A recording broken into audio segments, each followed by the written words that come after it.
Сәлем достар, сіздермен Салтанат. Сіздерге ең оңай және тез дайындалатын миксердің көмегінсіз венчикпен немесе вилкамен жасалынатын кекстің рецептісімен бөлісемін. Ең алдымен кез келген құрғақ ыдысымызға 2 жұмыртқа шағып аламыз.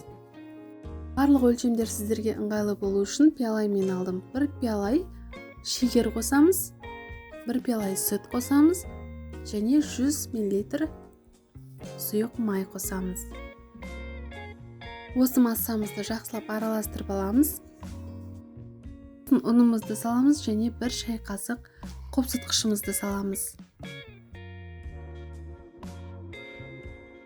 Пиалаймен өлшегенде жалпы 2 пиалай тола немесе мен секілді кішкентай бокалдың көмегімен 2 бокал ұн кетті жалпы. Ұнды осы массаға шамалап плюс-минус қып ала бересіздер. Және міндетті түрде ешқандай түйіршіктері қалмайтындай етіп араластырамыз. Жалпы массамыз осылай болып шығу керек. Пешімізді алдын ала 170-180 градуста қыздырып қоямыз. Кекстеріміздің жақсы пісу үшін және піскеннен кейін формадан жақсы алыну үшін ең ыңғайлы форма ол силиконды форма.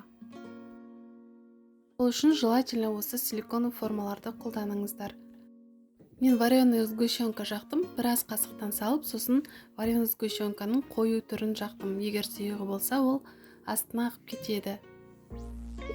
Қалауларыңызша варенка қоссаңыздар да, қоспасаңыздар да, немесе кез келген құрғатылған жемістерді қосуға болады.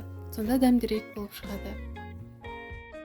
Темдігі үшін бетіне шоколад немесе мұздатылған жидектерді қоюға болады. Кекстеріміз өте тез, оңай және кез келген бірінші рет жасап тұрған адамдарда да ұқсап шығады.